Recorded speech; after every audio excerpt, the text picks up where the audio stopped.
And our first two questions will come from Palmer Toms and Ryan Curley. Yeah, Jailyn, Jabri was mentioning that during the whole recruiting process, or the recruiting process out of the transfer portal, Coach Crean was, selling this idea of what he's building here at Georgia. What exactly is that, and how do you think you fit into that as a transfer? Well, he really doesn't have any limits on guys. He wants guys to come in and put in a lot of work, develop their games to the best of their abilities, and really just let everyone play free and fast. I'm speaking for myself, but I'm sure I can speak for everybody on the team as well. Coach Crean wants to play fast and shoot a lot of threes, get a lot of layups, and I'm sure that is something that everyone wants to do. Jailyn, if my math is right, there's 10 new faces on this team, 5 old ones. How's the gelling process going over this offseason, over the exhibition? What have you guys been doing to come together and make it feel like a group of guys that is not just new together? Yeah, at first it was awkward, just knowing you're in a place where you don't know anyone. But as time went on, we started to work out with each other, started building bonds, started learning history from each and every guy, and just started hanging out with each other off the court. Some of us may have classes together. We may stay in the same dorms and things like that. So, we just kind of gel like that. Obviously, we still have work, but I'll definitely say over this summer and this off season, we've been able to build somewhat of a chemistry. Let's go to Mike Griffith and then Anthony Dasher. Yeah, Jailyn, it looks like you've got some experience against Florida International last year. Looked like a pretty lopsided basketball game, 33-point halftime lead. What can you tell us about this Florida International team that you can recall from last year?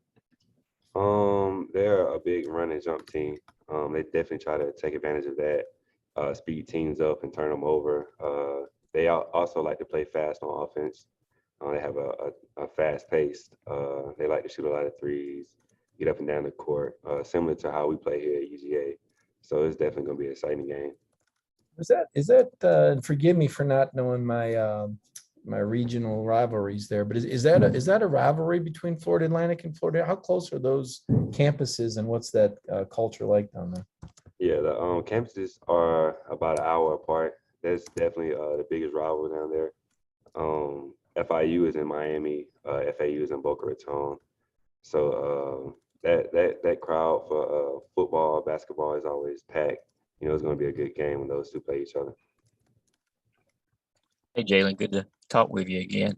I just wondered what it was like for you kind of being back home, so to speak, after being away for all these years, just up the road in Madison. I have a lot of family members here the other night.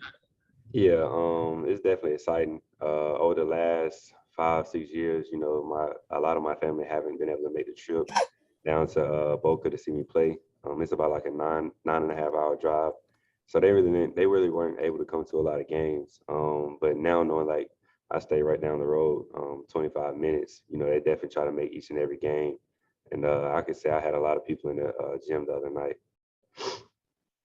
Let's go to Mark Weiser and then Chip Towers. Jailyn, since you became a Georgia basketball player, how many times do you think you've been back home to Madison? And when you were growing up there, did you want to play for the Bulldogs? Did you hope for an opportunity like that? Yeah. Well, since I've been back, I usually go home every weekend on the off days, on Sundays, just go show my face and hang out a little bit, because during the week we're extremely busy with school and practice and workouts and things like that.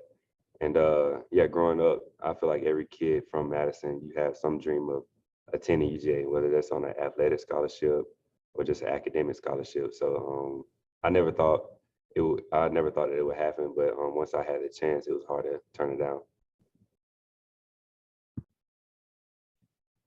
Yeah, Jailyn, this may be hard for you to answer because you're in the moment, and you're a player. But I just wondered, in college basketball, I mean, this is not unique to Georgia that, 7 transfers came in, 10 newcomers. If you look across the SEC and across the country, that's not uncommon on a lot of these rosters.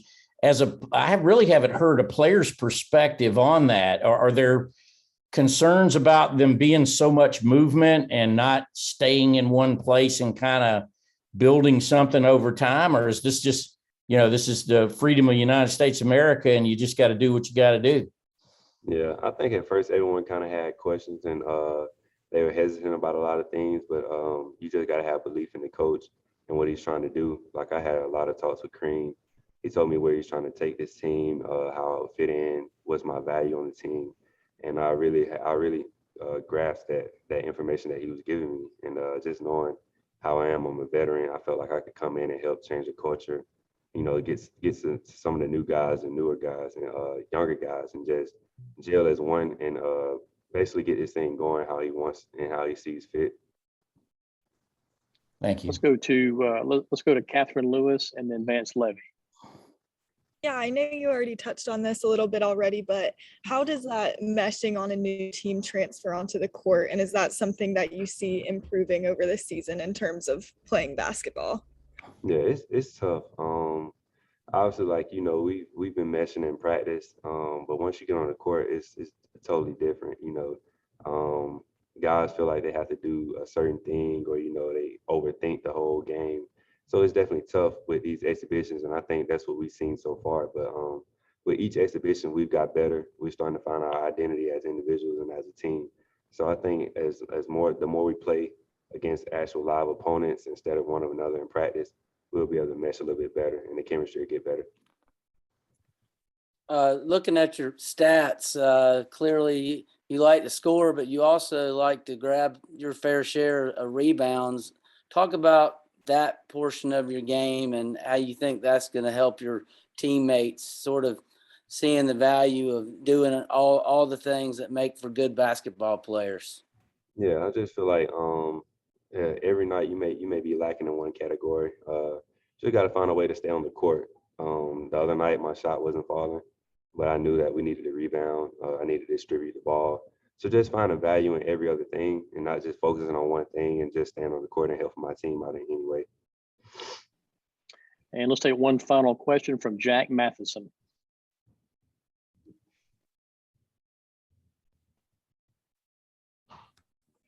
Hey, Jailyn. So I just wanted to ask you, what do you think, like, who would you say that you kind of model your game after? If there's a former or current Georgia or NBA player?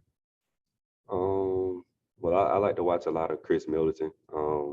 He's just a guy that does everything that he needs for the team. He's not consumed in one thing. The team needs him to score, he'll score. If they need him to defend, he'll defend, rebound, distribute the ball, etc. So just watching his game, you know, he's very humble, but he's like a hard-working guy.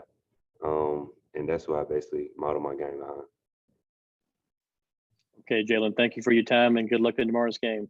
All right, thank you.